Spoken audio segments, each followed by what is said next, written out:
Yep, I think we're alive. Hooray! Hey, everybody. It's good to be talking to you. I lost my voice for about 4 or 5 days, so not much fun. Yeah, I'm here, folks. Just give me a sec.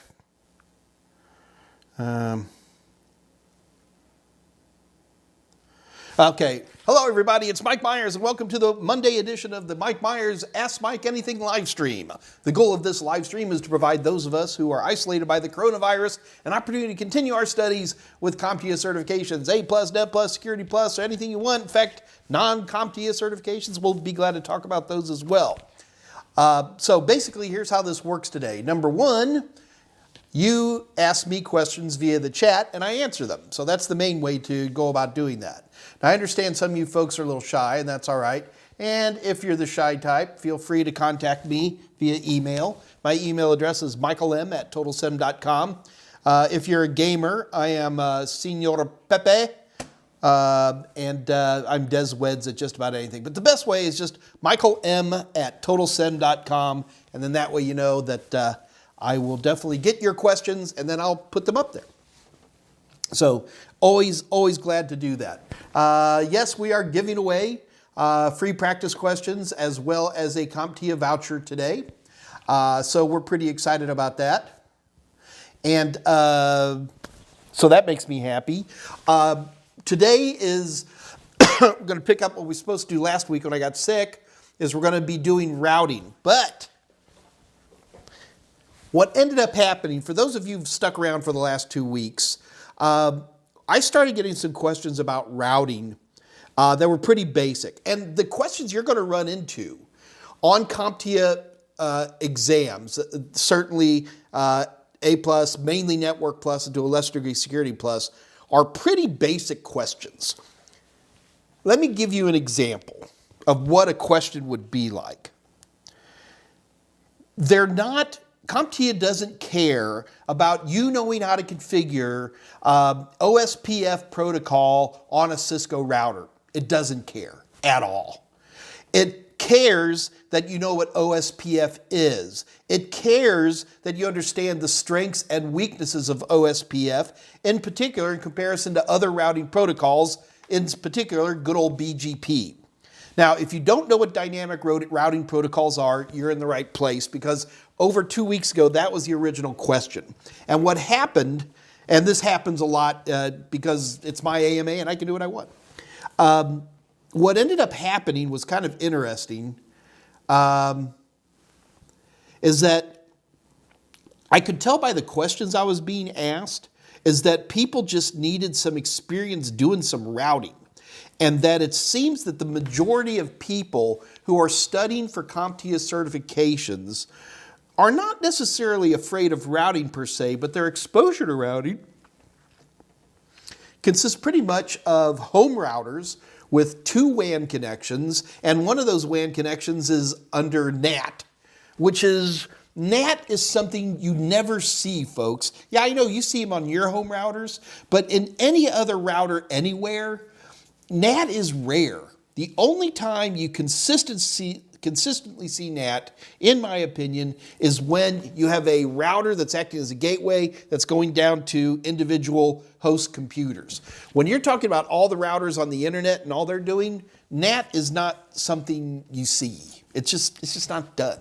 It's something that's done for small office, home office, and for the last step for people's computers at home or whatever it might be, or wireless devices.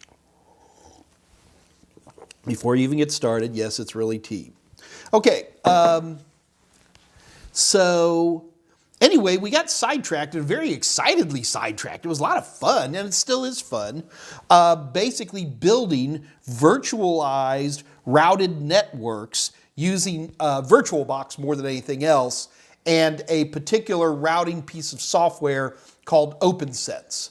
And the problem is last Monday, I didn't really say everything I needed to say about just getting this configured. So I apologize. We're going to have to do one more day of talking about getting this lab set up. So in essence, what you're looking at, and I'm sorry guys, you're getting all this for free, plus you're getting free stuff. So I get to use you as guinea pigs, and that's fair in my opinion.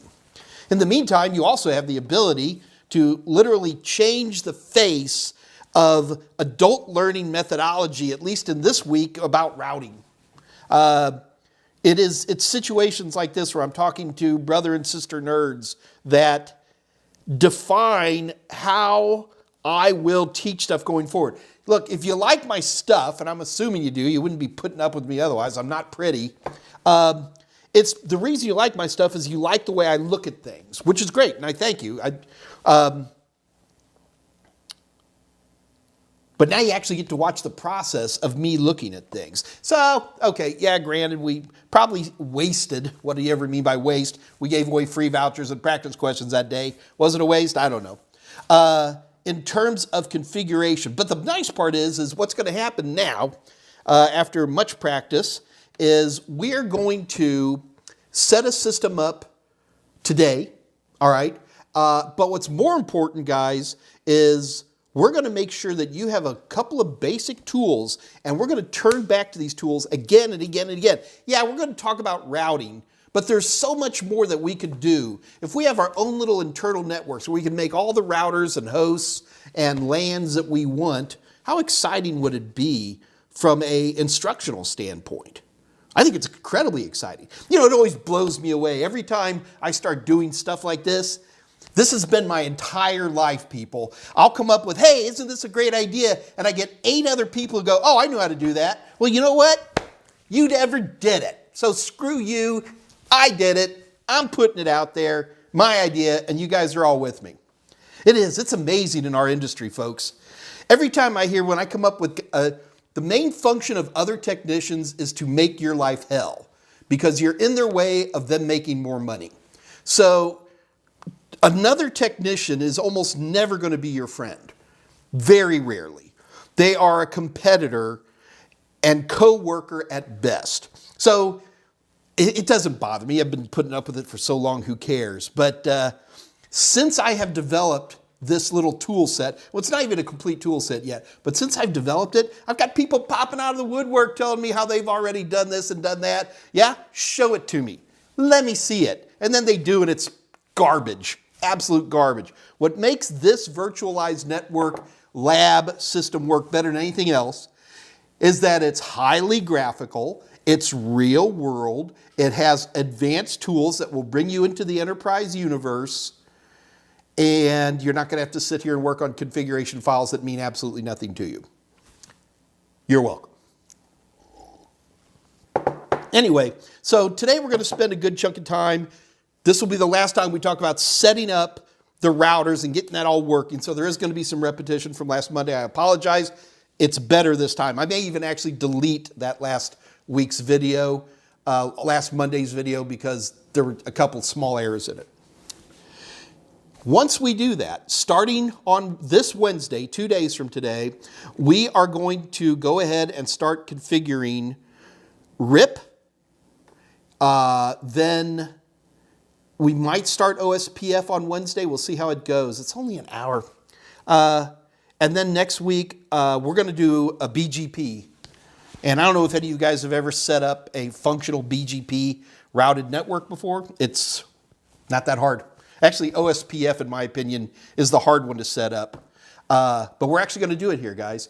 And hopefully, you guys are following along with me, and you have the tools to be able to do that as well. Okay, I haven't even looked at anything yet. I'm assuming my voice is on there. We'll find out. All right. So again, guys, it's 212. A couple of little small things. Crystal Hamilton, I remember you. Des543. Hello, Des543.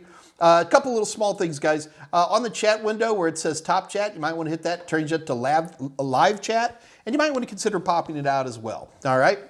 So, yeah. Oh, okay. I'm worried. I saw Patricia Grace saying she didn't hear anything, so I think she can hear me now. So we're good. All right. First of all, before we start diving into everything here, kudos to the James Webb Space Telescope. How cool is this? The James Webb Space Telescope, as we speak, is aligning for its L2 halo orbit. So I got to tell you, it's been a pretty puckery month for me because there were too many parts on this James Webb. I knew it was going to blow up, and it didn't. It just, magic. It made it. I'm very excited. I even had a really cool James Webb hat. Unfortunately, I have a friend whose name is, are you ready? James Webb. And I had to give him the hat. Of course, now that I gave him the hat, finding another James Webb hat is almost impossible right now. I was trying to find an RTX 3080. So I'm going to be without a James Webb hat for a while. Anyway, it's exciting stuff. I hope you guys are tracking this. All right, so guys, I'm going to go ahead and start talking about router configuration, this virtual router configuration. Let me scan through, make sure there's no fires burning here in terms of questions.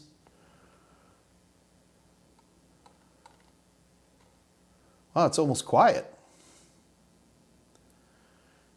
Yeah, I didn't have COVID or anything, guys. I just had a terrible sore throat, and I keep COVID tests around, and I was negative. Yeah, people forget there's other things that still happen. You still get a cold and things like that, even though COVID is predominant. All right, so let's. Geez, here 128. Glad you're fit. Thank you. I wasn't that sick. I was actually feeling pretty good. I just couldn't talk. That was the problem. All right, so, do I see any questions? No Way Home. I don't know what that is. Nice to see you.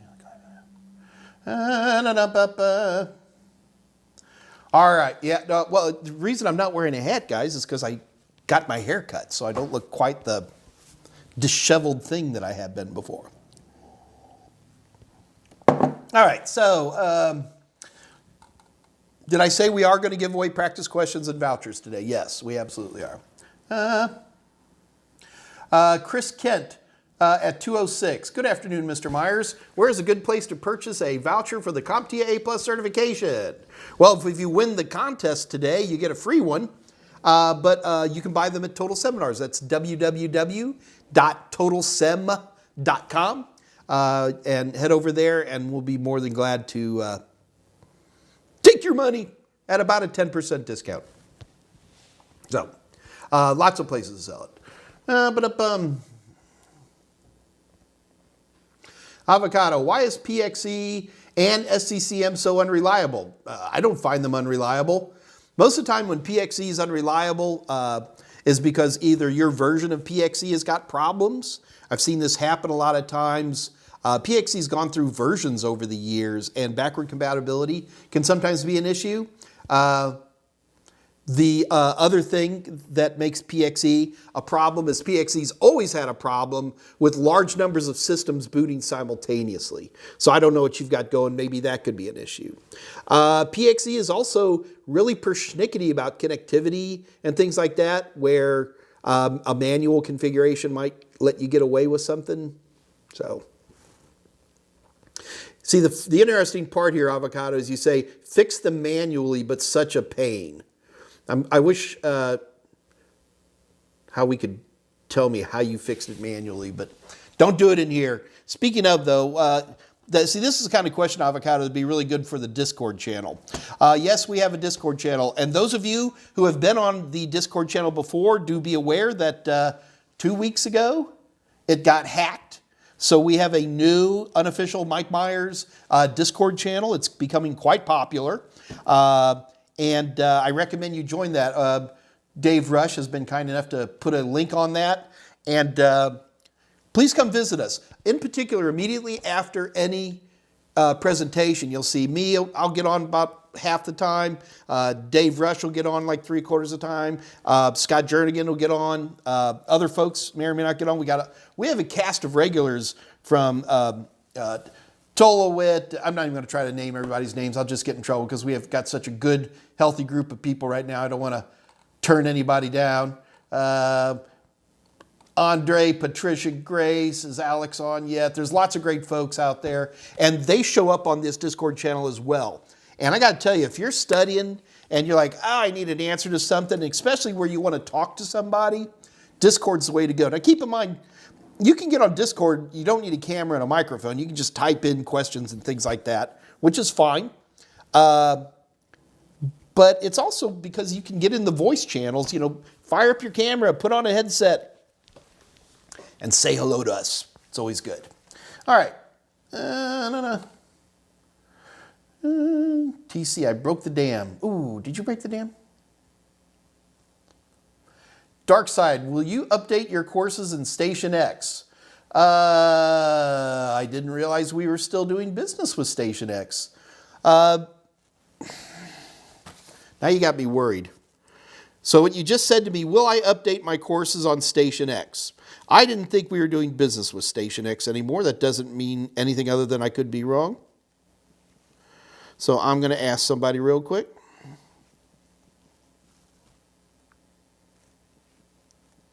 Sorry, guys. You get to watch me text. We'll get an answer on that one in just a second, see what happens. All right, so anyway, let's go ahead and did I miss a question? Yeah, sorry guys, if I miss a question, just repost them. It's not that big. Nubian Queen is here. Good, good, good. Good to see you, Nubian Queen.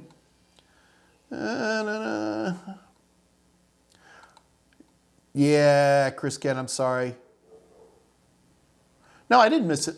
Dave, I didn't miss his question. It was Will Shaw. Okay, all right. All right, so anyway, let's go ahead and get started. What I want to do is complete talking about these labs. We are still working with Station X. All right, so here's the question.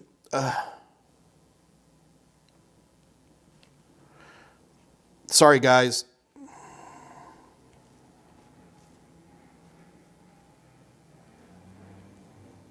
I gotta communicate.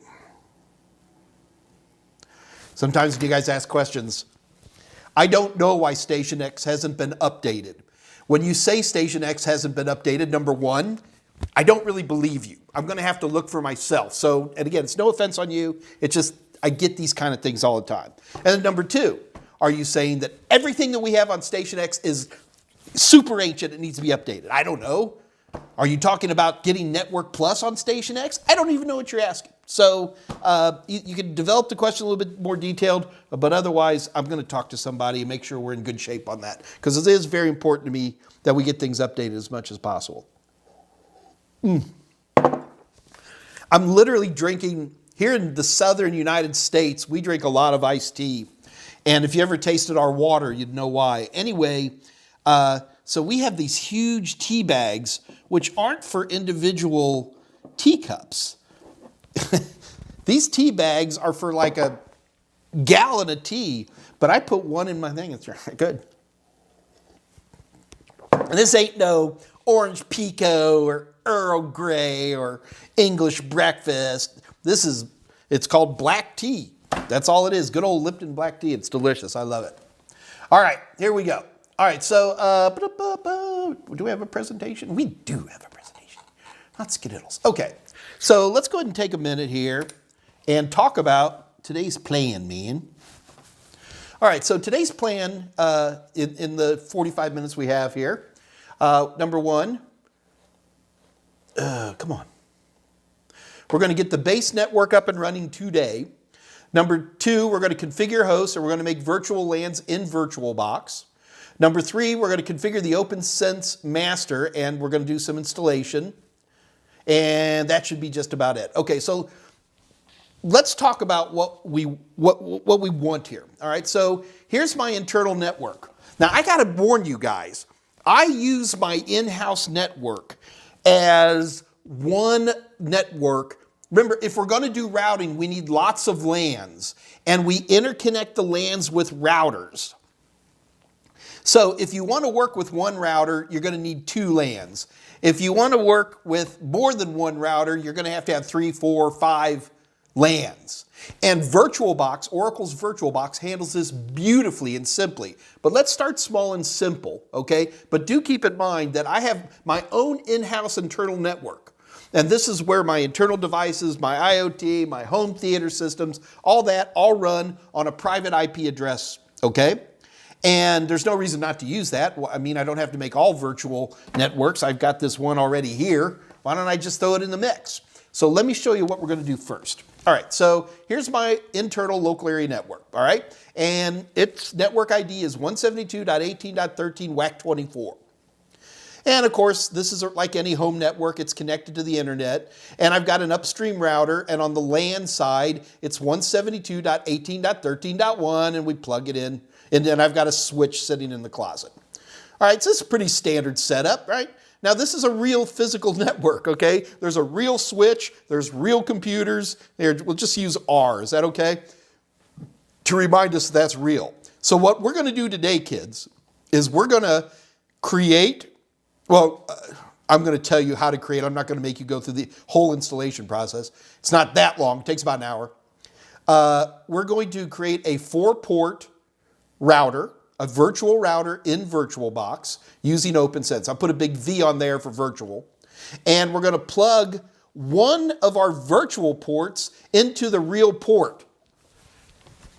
How do you do that, Mike? If I'm going to make this software router running inside VirtualBox, how do I take one of the ports and connect it to my real network? That's why you're here, people, because Mike Meyers is going to show you how to do that today. All right. And then on the other side, we're going to create a virtual local area network, and there V for virtual, and I'm going to call it 192.168.1.0 WAC24, and then we're going to create a virtual connection. In fact, I would like it if maybe you took a moment and jotted down these boxes and numbers.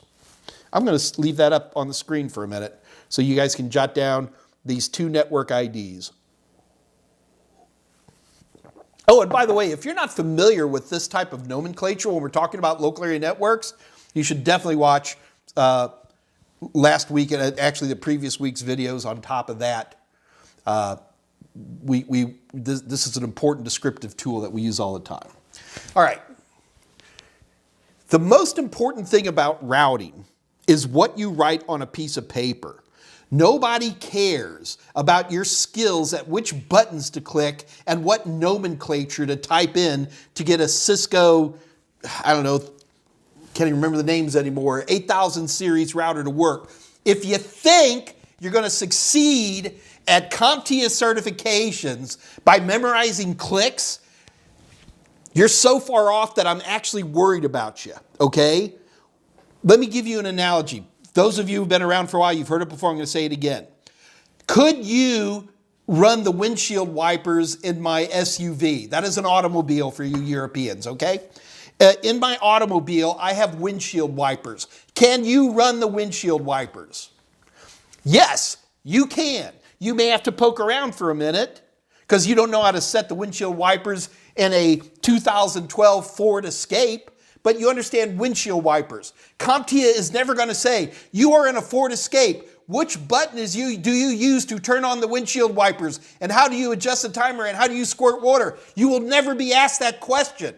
What you do need to understand is, why do we have windshield wipers? Can I adjust the speed? And some automobiles will let you squirt water and some don't. Does that make sense to you? When you're starting out in this industry, it happens so often. I see young, bright minds that get excited, and all they want to do is hold a damn screwdriver and start breaking things. There is nothing wrong with that, and there is a time and place for things to be broken. I assure you of that. However, if you want to pass CompTIA certifications, the general rule is understand conceptually how things work. Understand the limitations and the strengths, the dimensions and the speeds, and you will pass just about everything the CompTIA throws at you. I am using one example of a router that we're going to play with today and in later episodes. In no way is this the only way to turn on windshield wipers, folks. There's lots of routers out there, and they all have different interfaces and different ways to get configured. They're all different, but you will know how to poke around, and you will be able to configure static and dynamic routes. Or, if you want to keep the analogy going, you will be able to turn on the windshield wipers in any router because you know to poke around. Is that okay? This really bothers a lot of people, especially when they're starting out, because they're like, well, I want to know how to do it. Well, I don't know how to do it. I don't know what router you have. I don't know what you're trying to do. You know, hi, Mike, how do I use a telephone? I hear you pick it up, dial a number. Okay, now what do I say? I don't know what you're doing. I don't know. All right? Be cool with concept. Be cool with understanding the functionality, how things work, and stop wasting your time trying to memorize a bunch of clicks on one interface for one maybe home router to, I don't know, turn on DHCP or whatever it might be. Bad idea. I'm going to get off my soapbox. Let me have a sip of tea. All right, so let's take a look at this. So our goal is to make this, all right? So we're going to build, we need to basically make sure we have, oh goodness sakes. If you don't have VirtualBox installed, well, you can listen. You got to have VirtualBox. You just got to have it. Go buy a system. All right, Mike, I don't have any money. Well, here in the United States, I can get you a free computer anytime you want. I don't know how Europe works, but you've got to have this. Now, the other thing, I've gone through all this before, so I don't want to go repeat, but it's my assumption you have VirtualBox running on a system somewhere, because we're going to use VirtualBox. Why do we use VirtualBox? It is free, it is robust, it does a pretty good job of making things graphical and easy to understand. That's why, and that's the only reason why. You can use any virtual software you want. Go for it, but I'm not going to teach it. All right. Did I sound crabby today? I think I'm a little crabby. I really do. I think I'm crabby. All right, anyway, so let's go ahead and get started here. So the first thing we're going to do is we're going to make the router master. Let me talk about that. We're going to make a router master. We're going to install a copy of OpenSense Router. And so OpenSense is not only router software, it runs on top of a type of Unix. So, and it's all free. So we're going to make a virtual machine that is this router, okay? But the cool part we're going to do, this is really, really important, guys. We're going to make this nice pristine copy, and we're going to call it the master. And then from here on in, anytime we want to do a lab, we're going to clone, because VirtualBox clones virtual machines very nicely. We're just clone a router or two or three or whatever you're trying to do, okay? Let's do lab X, whatever that is, by making clones of the master, and then just delete those routers, and come next lab, we'll just go back to the master and make more clones. Same thing with hosts. Now, I primarily use Linux machines because Ubuntu is free, but look, the end result is if we start connecting all these networks together with virtualized routers, how do we know we've got them connected right? Well, the answer is somebody on one end can talk to somebody on the other end. That's it. You know our main way to test if a router is working? Ping. That's the main way to test it. Ping. Yeah. So if I can ping somebody 2 routers away, there's a pretty good chance I got the routers working. See, everybody's like, they're expecting something more exciting. Nope, it's ping. What would be nice, and I probably ought to do this, is like I could either spin up a Linux box or a Windows box and run a web server on it. So if my routers are all working, I can get to some web server on my little network. I don't want to go out on the internet to do too much. I want this done internally, okay? So that's the goal. Let's go ahead and keep going on here. All right, so we're going to make the router master. So we're going to download OpenSense. There's the link for that. Make sure you select AMD64 with the VGA package. By the way, that AMD64 and VGA, that will be obvious when you go to that web page. You're gonna after you've got it downloaded, you got an ISO downloaded, you're gonna create a new virtual machine. Make sure this virtual machine has 2 gigs of RAM and make sure it has 40 gigs of storage. That's something I learned the hard way. By default, the NetBSD version that VirtualBox comes with 1 gig of RAM and 30 gigabytes of storage space, and it wasn't enough. I ended up having to delete them all, and 2 gigs of RAM and 40 gigs of storage space. Keep in mind, folks, that some of the labs that could potentially be coming down the pike are going to need 4 or maybe even 5 routers working at the same time. And each one of those is going to take 2 gigs of RAM. You really need like 32 gigs of RAM to make these things work. I'm running on 64, but you could probably get it to work on the smaller ones, but you need RAM, man. And you're going to need some disk storage space too. Be nice if you had, well, each router is going to use 30 gigs of RAM, but it doesn't actually,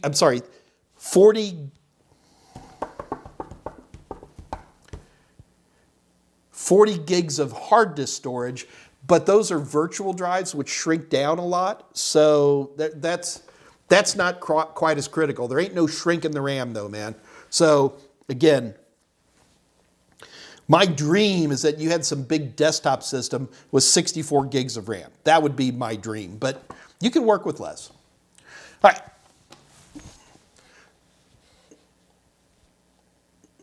So now these are settings in VirtualBox. When you create the new virtual machine, the first thing it's going to ask you, other than what do you want to call it, is what type and what version. So the type is BSD, and make sure you use NetBSD 64-bit. This is built into VirtualBox. When you're making a new virtual machine, it will be obvious to you. So you're going to make 4 router connections. The first is bridged to a real network, and then 3 more, network 1, network 2, and network 3. Why 4, Mike? Why are you making a router with 4 connections? Because it's arbitrary, and I think that's sufficient to get us through what we need. I can easily get us a router with 137 network connections. We don't need that. I could easily get us a router. I can do one of these home routers like this, where I have,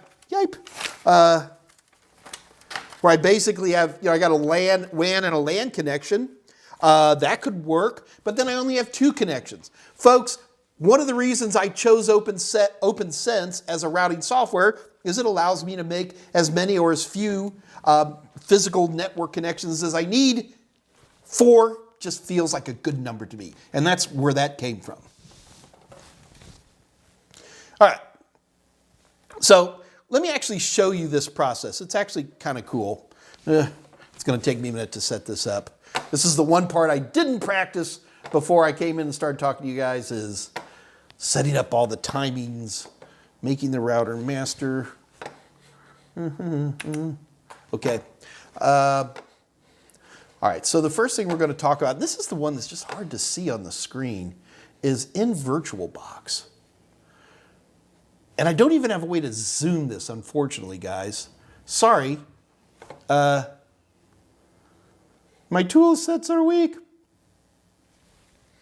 I'm trying to think, is there an easy way for me to zoom this up? There might actually be.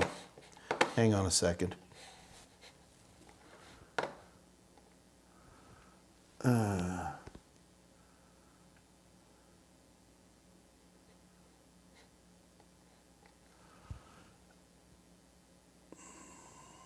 Bear with me, I'm working.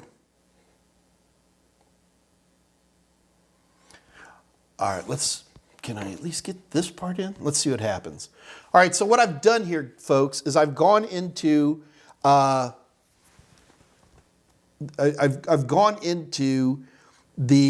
VirtualBox machines. I haven't even installed OpenSense yet. Do you understand? All I've done at this point is I'm setting up the first virtual machine. That's going to be the router, okay? And that's where I selected the 2 gigs of RAM and the 40 gigabyte hard drive. All that's set up. But the other thing you got to do, and this is a little bit tricky, is you go into the settings. I haven't even turned on this virtual machine yet.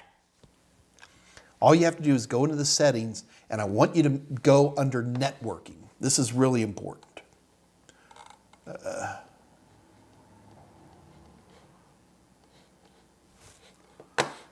Oh, that's the problem. All right, so these are the settings for my new router I'm setting up. So in particular, what I want you guys to see, do you see network here? Under network, there are 4 tabs. No, let me show you. So under network here, there's 4 tabs. Network 1, network 2, network 3, network 4. VirtualBox, by default, gives every virtual machine up to 4 NICs. I don't know a way to make it past that. But again, since I'd already picked 4 as the most I'll probably ever need for teaching routing, I'll never need a router with more than 4 ports to teach you guys. And if VirtualBox supports a maximum of 4, my life is good. Yay! All right, so anyway, what's important here is, so network 1, if you look, this is hard to read, but you'll see it says bridged network. A bridged network in VirtualBox means I want to be on the same network that the host is on. So my host is in my internal network, 172.18.13. something. My virtual machine, this router, on one of its interfaces is going to get a 172.18.13 address, because that's what bridged is. That's what it is. And it's a beautiful thing. You can set up a NAT network. Don't do this, but you could set up a NET network and then it would be like 10.0 something or whatever it might be. I just want to be able, the main reason I'm connecting to the internet is because once you install this OpenSense, it needs to be updated. I can't get dynamic routing protocol supported if it isn't updated. So that's all we're doing here, folks. We're just making the first port out of 4 on the router is going to be connected to the real network, and then that way it can connect to the internet, download updates, and we're golden. That's honestly, once the updates are installed, there's no real reason to stay on the internet, but it's there and it's convenient, so whatever. All right.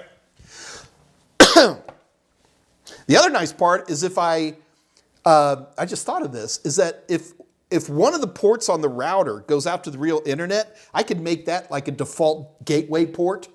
And then all of the other little networks, I can put a host in any of them. And if they can get on the network through that router, then I know the routers are working. So, something to think about. Always something new with me, isn't it?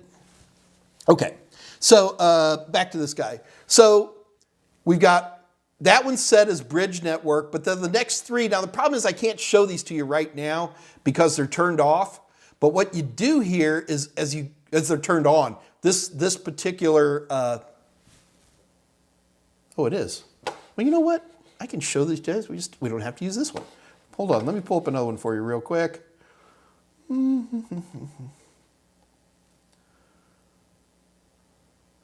moment, please. All right, I'm going to bring up that same screen, except this one's going to be from a virtual machine that is not turned on. There we go. And now you can see the settings for the other ones. Now, this is hard to read, but what I have selected here, folks, is internal network. Okay? And then what it says, well, what's the name of that internal network? I think by default it says iNet. I just called it, I called it network 1, and then I turned it on. On this one, I haven't done anything yet. Oh, well, okay, this is a host machine, so it doesn't, this is not a router. I just wanted to pull up the settings. So on the next one, I could do a internal network and then set that to like network 2. In VirtualBox, when you create a virtual machine of any kind, doesn't matter, make a Windows VM, I don't care. And when you go into the settings, if you choose internal network and give it a unique name like Network 1 or Network 2 or Timmy the Wonder Poodle, you've just created a LAN. That's it. That's how you create a virtualized network in VirtualBox. All you do is set it to an internal network and give it a name that ain't up there yet. And you literally just created a virtual switch.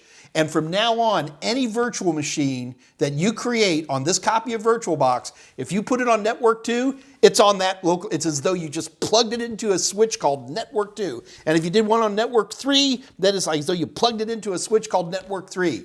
Isn't that great? That's all you have to do in VirtualBox to create a local area network, is put a name in that and then put subhost in there, right? Okay. So let's keep that in mind. All right, let me get the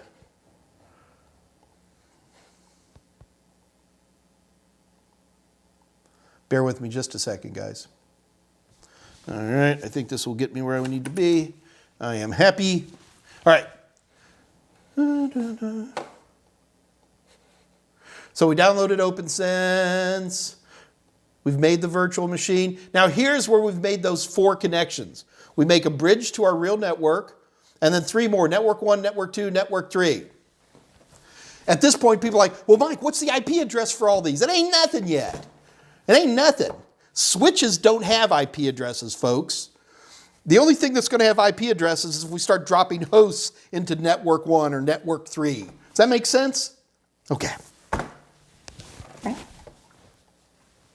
So we've done all that. All right. And then the next thing you do is you need to make sure the installation media is loaded into the VM. So you've made this virtual machine, and now you have to install that OpenSense that you so carefully downloaded. So hang on, I've got to, okay. So let's watch that process, okay? Nope, not that screen. Sorry guys, this is the one part I didn't practice. I just don't have enough screens here. And the screens I have to show you are, my screen is so tiny that it almost doesn't work. All right, how am I gonna get that up there? Okay. Again, it's a little tiny, but you'll get the idea. So I'm gonna pick a arbitrary router. Here we go, is that one? I got to move it out of here. Hang on a sec. Yeah, that'll work. All right, so I'm going to pick this router, and what I'm going to do is go under Settings, and under Settings this time I'm going to go under Storage. Now, I have a hard drive, and I have a empty CD-ROM drive. So you select the CD-ROM, and then right there, do you see this little tiny button? Click on that, and then browse through and find the ISO that you need. All my ISOs end up in the Downloads folder. So I just go into that screen, I choose the ISO I want, hopefully the one that says OpenSense on it, and then I start the installation. Now, the installation itself is pretty straightforward. It's almost not worth talking about.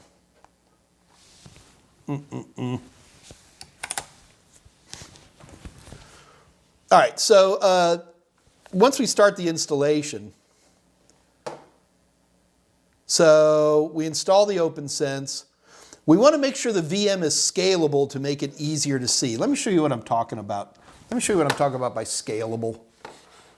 This is a VirtualBox feature, but it is really convenient. One of the problems you're going to be running into with OpenSense is that the actual router itself is ugly. It's just some text, okay? The configuration of the router, we're going to create a virtual machine and open up a browser and configure it, just like you would kind of do with your Soho router at home. But the problem is the initial text screen, especially on my 4K monitors, is like that big.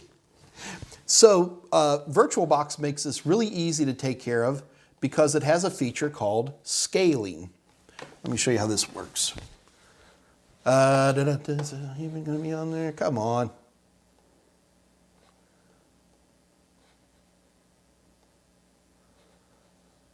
Oh, I know where it is.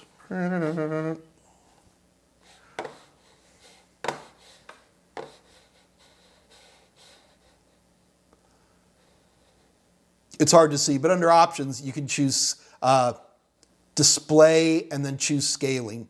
And it will make your life a lot easier. You'll be able to see it. You'll be able to do this. Let me show you what scaling does. If I didn't have scaling on this thing, that's scaling. See how it's getting flat?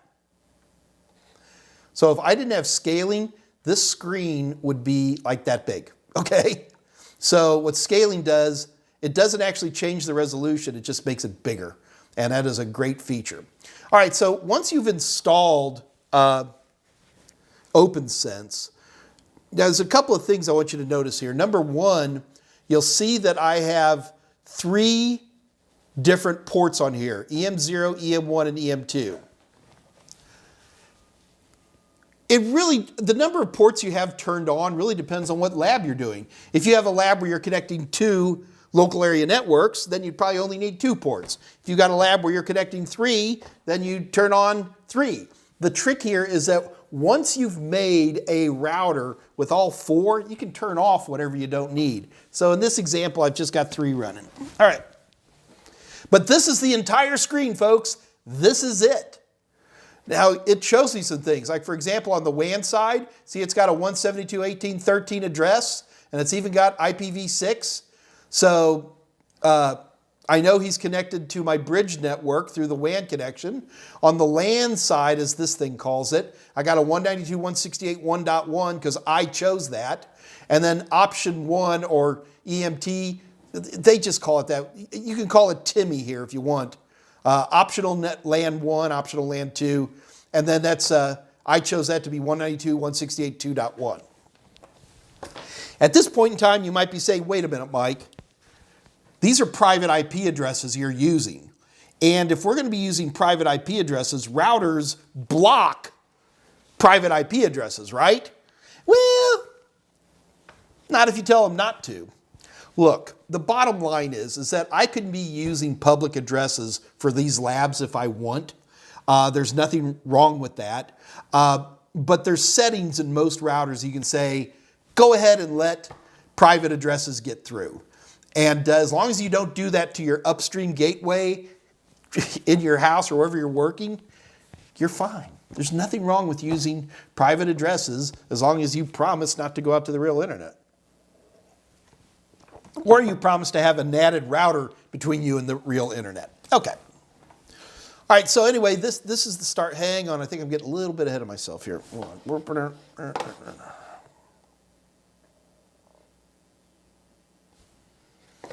All right.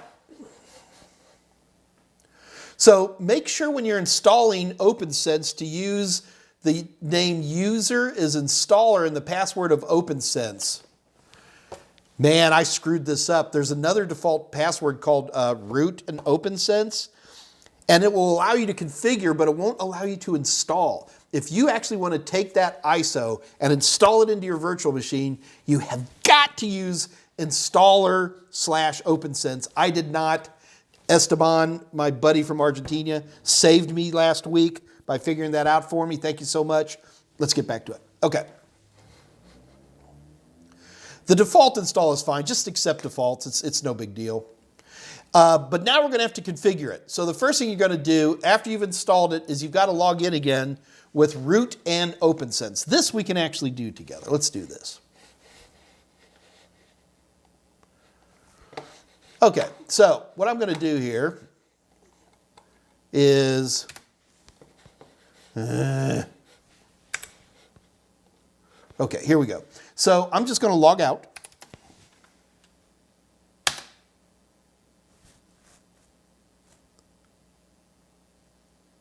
See how logged out I am? Hello, pretty computer.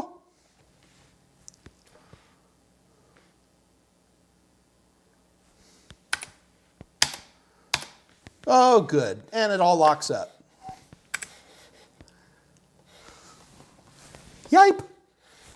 Yes, I practiced this multiple times.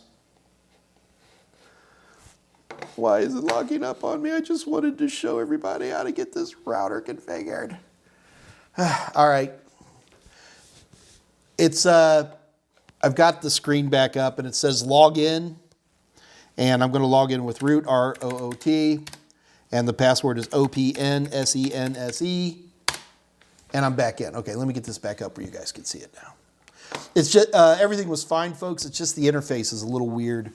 All right, so what you want to do next is you want to assign interfaces. All right, so I'm going to go ahead and run this guy. I hope I don't mess this thing up again.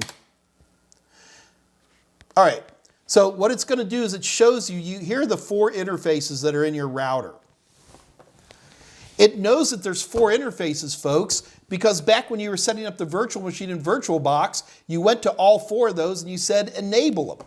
Well, yeah, one's bridged and the other 3 go to bogus network 1, network 2, and network 3.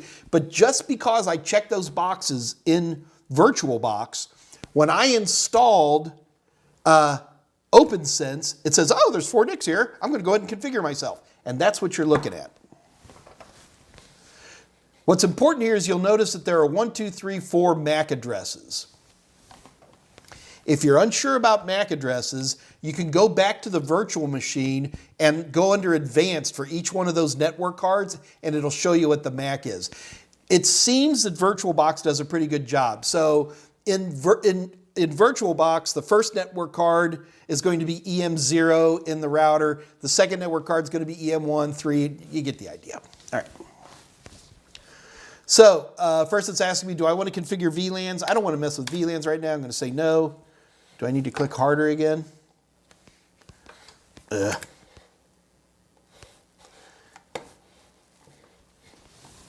it keeps, no.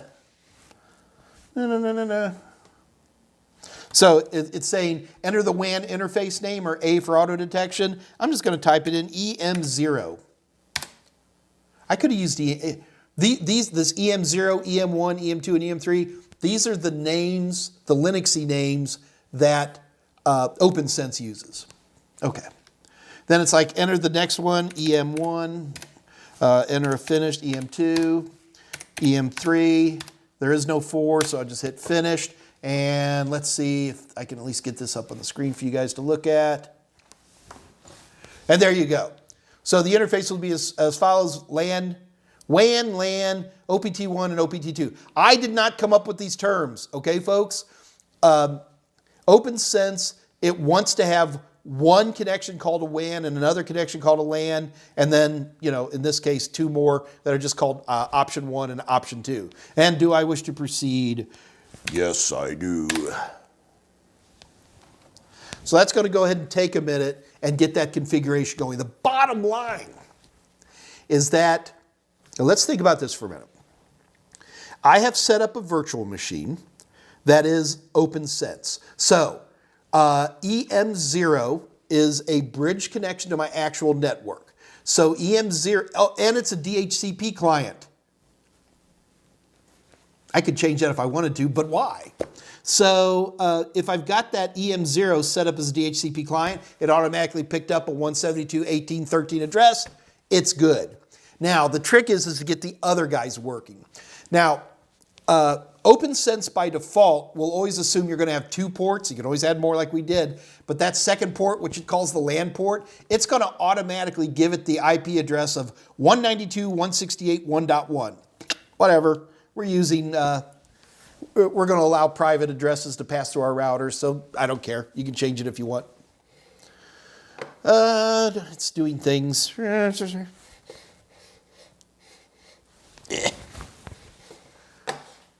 All right, so if you take a look here, you'll see that I've got my LAN is connected to 192.168.1.1. There's nothing on this network, do you understand?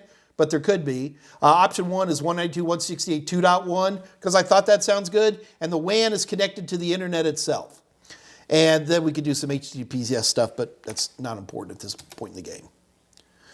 Okay. You, my friends, have set up a router. Now, this router on one side is a 172.18.13 address, which is connected upstream. But this router, like most routers, has to be connected on a non-WAN interface. Think about that. That makes sense. Do you want somebody hacking into your router and being able to get to your configuration screens? So, basic security there. So what we need to do instead, well, let's just go ahead and follow the steps on the PowerPoint. I tend to jump ahead here because I've done this so many times. All right. All right, so we configure the router. Oh, we've already done that. So we need a host machine in order to complete the router configuration. All right, so number one, why do we need host machines? Well, number one, we need to configure the routers using the router's web interface. All of these little virtualized routers have a web interface. That's the primary way to configure them. Oh, you can do SSH and stuff too, but I like to use a graphical interface when I can, and we need one too, so we need a web router. This is just like your Soho routers at home, folks. But in this case, it's going to be a lot more configuration capability. I don't think that your home router can do OSPF. Maybe it can. So we've got to be able to get to an address on the LAN side, which is 192.168.1.0 WAC24. So I'm going to make another virtual machine. This time I'm just going to throw Linux in it. And when I configure the virtual machine, before I even install Linux, before I even turn on the virtual machine, I'm going to go in and I'm going to say, for the network adapter, by default, it'll probably say bridged or NAT. I'm going to say go to network 1, because remember, that's where the LAN side of our router is. So all you have to do to plug a virtual machine into any virtualized switch is just pick what internal network it's on. So if you make two virtual machines and they're both on network 3, if assuming their IP addresses are configured properly, they're going to be able to pick each other. That's it. Crazy, huh? Yeah. Works really good. So let's go ahead and watch that. I don't remember what the next step here is in the presentation. Yeah, let's find out. I don't even know what time it is. Oh, it's 3 o'clock. We're going to run on. So we're going to see the results. Okay, we'll see that. So I don't care if you use Windows systems or Linux systems. It doesn't matter. I think Linux works a little bit better because it's more forgiving, but I've done it with Windows systems too. Number one, make sure all firewalls are turned off. You start running Router Labs and you've left Windows, and I mean, I want it off for domains, I want it off for private networks, I want it off for public. Turn off all the firewalls. Linux, there's nothing to really turn off in that particular case. So that makes Linux a little bit easier in that particular case. But make sure the firewalls are turned off. You won't be able to ping each other or do anything with firewalls turned on. You only need one NIC. So, yeah, you know, routers needed lots of NICs because routers route local area networks. But you just have a host system. It's just like any other host system. I mean, how, you know, I only need my wireless NIC in here, right? On my desktop, I only have one NIC, so that's fine. And all you got to do, folks, is when you're setting up that VM, just say, oh, I want that to be a network 2 or network 1 or whatever you're trying to do. That's it. I know it almost sounds like it's too easy, right? It's easy. All right, so let's go ahead and configure a host virtual machine while we're in here. All right.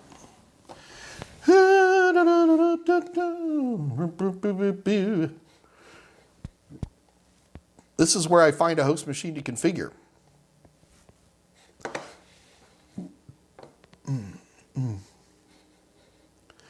Gosh, this is going to be small, but we're going to try to make it work.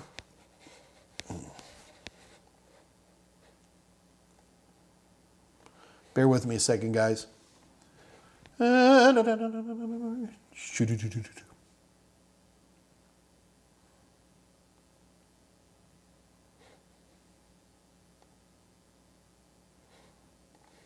Okay, here we go.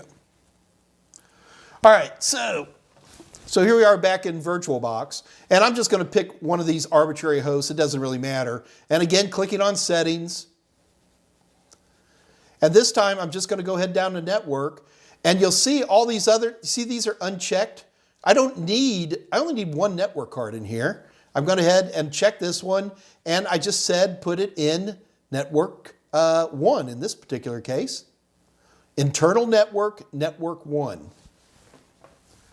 I have just put, the moment I start up that virtual machine, he's going to be plugging into network 1. That's it. Yeah, that easy. Pretty fun, huh? All right, let's keep going. sure I've forgotten something. All right. So, so we have to connect to the router's web interface. So from our virtual machine, whether you chose a Linux box or whatever, we're going to have to plug into a machine. And the first thing you have to remember, if it doesn't connect, triple check everything. Look, the first time you create two virtual machines inside VirtualBox, on the same system obviously, there's a lot of moving parts in there, and it's easy. In fact, it's normal, it's common, it's expected, it's understood, it's appreciated that you're going to mess this up a lot. You're going to type network space 2 instead of network 2. Things like that mess these things up, and you don't need to do that. So the first time you try to do this, if you can get it running in under 2 hours, I would be happily shocked. Happily shocked. But it takes a while.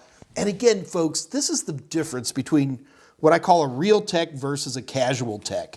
And that is the stick-to-it nature that you need to get these configurations right. Plus, you can always talk to me or the gang on the Discord channel. Okay. So the first thing you're going to have to do after you install the thing is you have to upgrade the router's master virtual machine. I'm calling the virtual machine the router master VM. When I actually have it in VirtualBox, I think I call it like router 1 or something like that. All right. So make sure you get the latest version of OpenSense. You'll get it by default in the upgrade. Oh. Why don't I just show it to you? That's silly.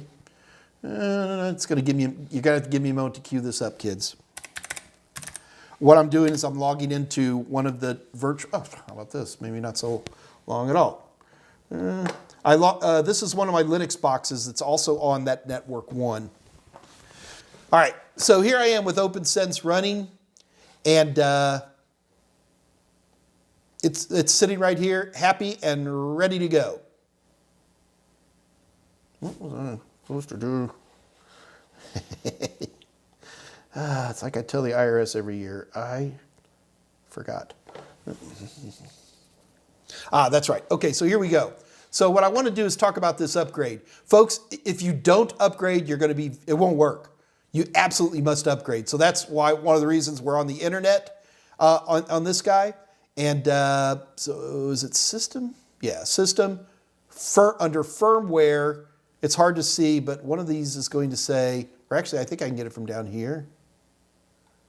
There's a little screen that allows me to,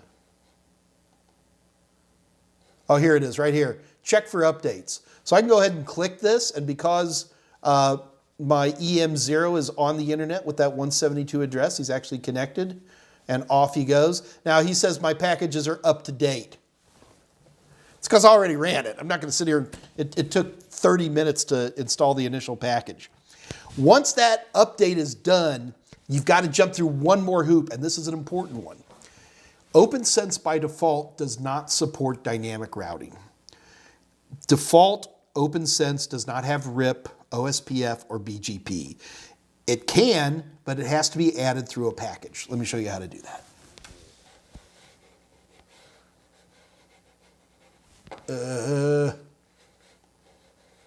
I've got way... Okay. So anyway, all I have to do is go under plugins. Once you've done the upgrade, go into plugins and just type in FRR, all right? I don't remember what FRR stands for, but this plugin is the plugin for dynamic routing. And you can see it's already installed, but otherwise I would click there and it'd install it.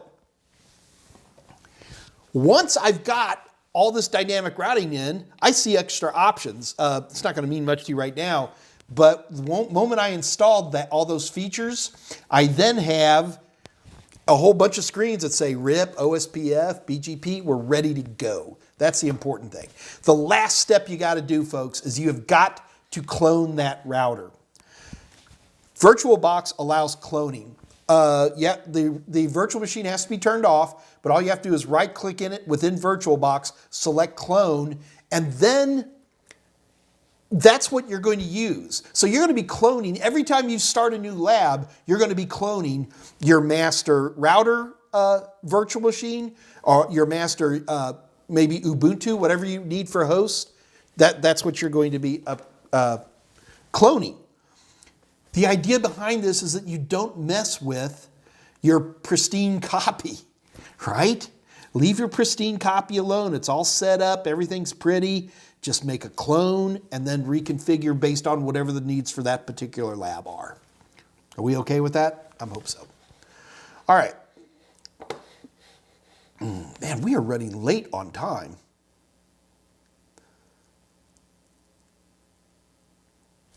We're running really late on time. I'll tell you what. Let's go through one more step, which is really the more interesting one anyway. And that is the actual configuration screen. Well, we've seen it once already. How many times they got to see this, Mike?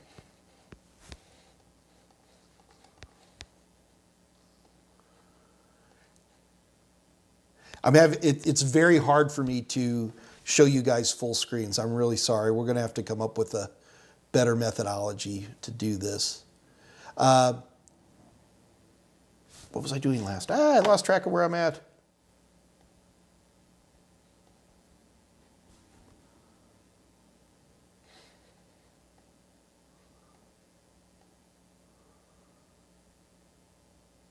Okay, I got it. So here's what we're going to try to do. You guys ready? So we're going to make this setup. This should look familiar to you guys. I think you saw this before. And because I have virtual hosts, I got some Ubuntu virtual hosts, and because I've set up my virtual router, and you can see 2 of the 4 ports are plugged in, we can go ahead and set this up. The problem, again, with setting it up is that that's not very exciting. The exciting part is the configuration. So this is going to be a little bit underwhelming for you guys, but that's okay.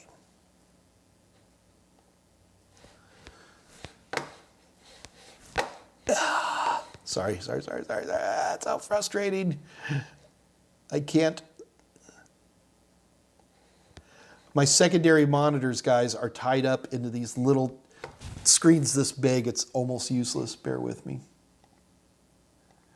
It's a perfectly great setup if I'm by myself, but if I'm trying to help others, it can be a little frustrating. No.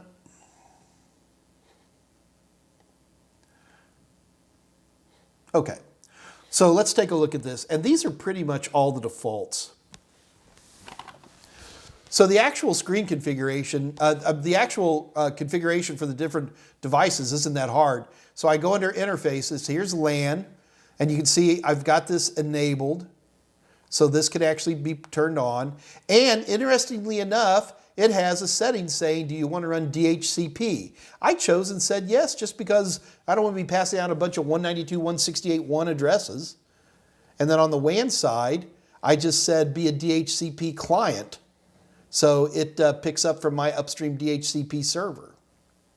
I may want to change that later, but for right now, it works pretty good. Oh, guys, we're running so late. You know what? I'm gonna finish this on Wednesday. There's only a couple more slides, but I got to work on this to make this look a little bit prettier so people can see it. I still got stuff I got to give away. Let's go ahead and do some quick giveaways. You guys ready? Here we go. Sorry about, let me make sure there's no, I am going to assume that there's no burning questions here. I didn't see any. All right, here we go. Let's give some stuff away. You guys ready? First thing we're going to give away are free practice questions. I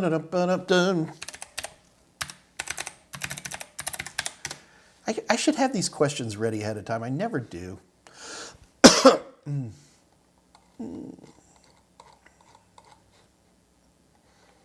So what I'm doing right now, guys, is I am pulling up some practice questions, and we are going to compete with these. So some of the rules on practice question. So competition. Number one, this competition isn't fair. I'm going to show you a multiple choice question, and then you're going to go ahead and you're going to answer that. These are multiple choice questions. Do not type A, B, C, or D, or you'll be instantaneously ignored. Oh, guys, I'm simply overwhelmed. This is too hard. I can't find any practice questions. It's a mess. All right, so what we're going to do instead is I'm just going to ask you some questions. You guys ready?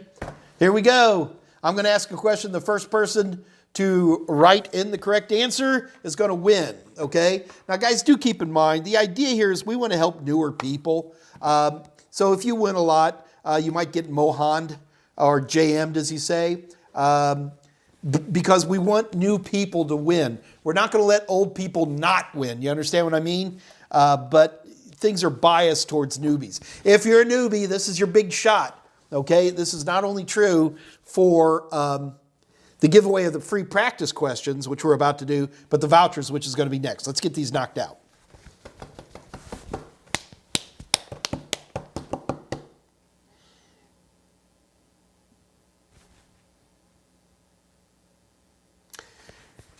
Okay, here we go. Patricia, you're closer than you think. What we're going to do, God, that would be such a temptation, Patricia.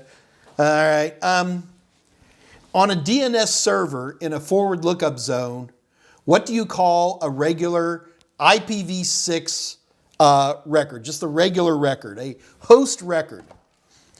A host record in IPv6 forward lookup zone. What do we call that?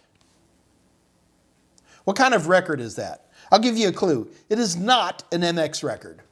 It is not an NS record. It's not a Charlie record. Come on, folks. Literally only one person has written an answer.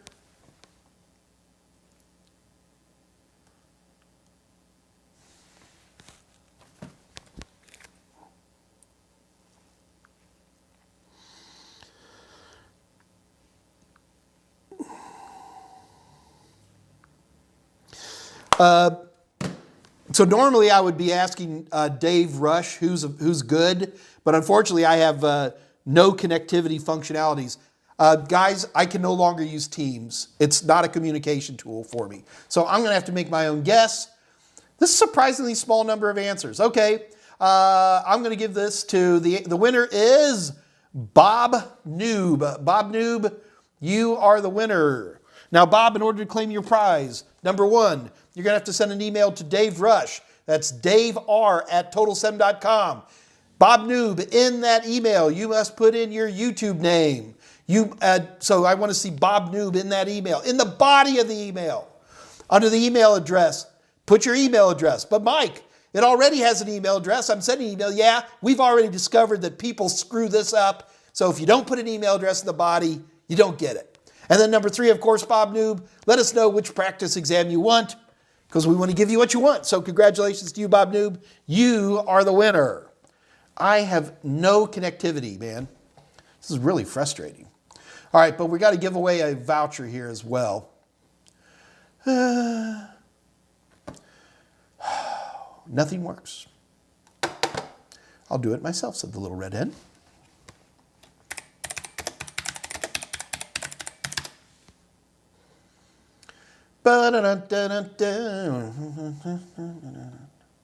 Give me a second, kids.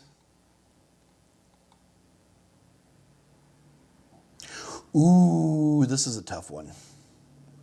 It's just a port number question. You ready? All right, first person to give me the right answer. What port numbers does DHCP use? What port numbers does DHCP use? Go. This is for a $400 voucher, folks. Oh, it's a quadruple A record. I'm sorry. Quadruple A, 4 A's.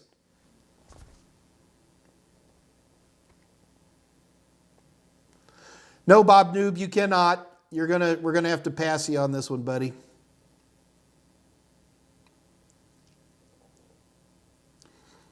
Yeah, that was a little too easy, but whatever. All right. Nobody puts DHCP in a corner, that's for sure. All right, we got a winner then. All right, I'm going to give this one to Colin Stevens. So the winner of the CompTIA voucher for today is Colin Stevens. Colin Stevens, congratulations. Colin Stevens, in order to claim your prize, you got to jump through a couple of hoops. Number one, Colin Stevens, you have to send an email to daver@totalsem.com. Colin Stevens, in that email, include your YouTube name, which is Colin Stevens. Add an email address, put that in the body. Number three, Colin Stevens, put your exact name as on previous CompTIA certifications. If you've taken other CompTIA certifications, or even just taken a test, use the name you had it as before. If you don't remember, or if this is your first certification, then just put your formal name, just like you're writing a check. I guess that's a terrible example. Nobody even knows what that is. Number four, the country, not the county, the country where you reside. And if you're a USA resident, put in the state as well. Next, put the country where you will take the exam. Trust me, there's a lot of people who live in one country and take an exam in another. And then last, put the exact exam number. For example, if you're looking for an A+ exam, put A+ 220-1002. Just don't write A+. We would have no idea what you're talking about. So congratulations to you, sir. You've done a good job. All right, guys, I'm going to go ahead and call it. We're running a little long, but it's not that big of a deal. Sometimes we do this. On Wednesday, we are going to start talking about dynamic routing protocols. And we'll definitely have RIP running in the virtual machines. I'm going to have to make at least 2 routers to do that. And then, as I just keep cloning the routers until I have enough. We're going to get RIP configured, and we're going to talk about what RIP is, and maybe get a start on OSPF on Wednesday. But other than that, next week is going to be OSPF and BGP, and we're going to get to see all this work. I have not actually tried to get OSPF or BGP working on these virtual routers yet. So fingers crossed that I don't have any problems, but it should work pretty good. You guys understand the end result of getting properly configured routing protocols is ping works. You can get to Google. I know it's always what am I looking for? Makes me feel sad. All right. Anyway, that is it for today, guys. We will be giving away vouchers both on Wednesday and on Friday as well. Don't forget, my buddy Dave Rush is on Fridays, the Dave Rush AMA, D-R-A-M-A, or drama. Dave concentrates on Raspberry Pi, which is a great tool. You're like, well, I don't care about Raspberry Pi. Well, you should, because Raspberry Pis are a great, cheap way to learn a lot about networking, unless you want to go spending $1,500 on desktops every time you need to, put another system in. Or you can use the $35 little box. And so Dave does an absolutely amazing job, and he's on Fridays. All right, guys. I am going to have to take off. I'm sorry if I've missed any questions. We do not know when the A+ is going to expire yet, MJ, so we can't say anything. I will probably be on the Discord server here in about 15 minutes. I hope to see you then. Other than that, I'll see you Wednesday, and we're going to come right back, and we're going to start finally getting into dynamic routing protocols. And if I missed any questions, you're always welcome to ask me on the Discord channel, or just send them to my email as well. All is absolutely fine. All right, guys, I am out of here. I will see you all again soon. Until I see you then, be good. And go ahead and get VirtualBox. Get that OpenSense router configured, because it's going to take you a couple of hoops to get it right. Okay, till then, I will see you guys later. Bye-bye. Leave me alone.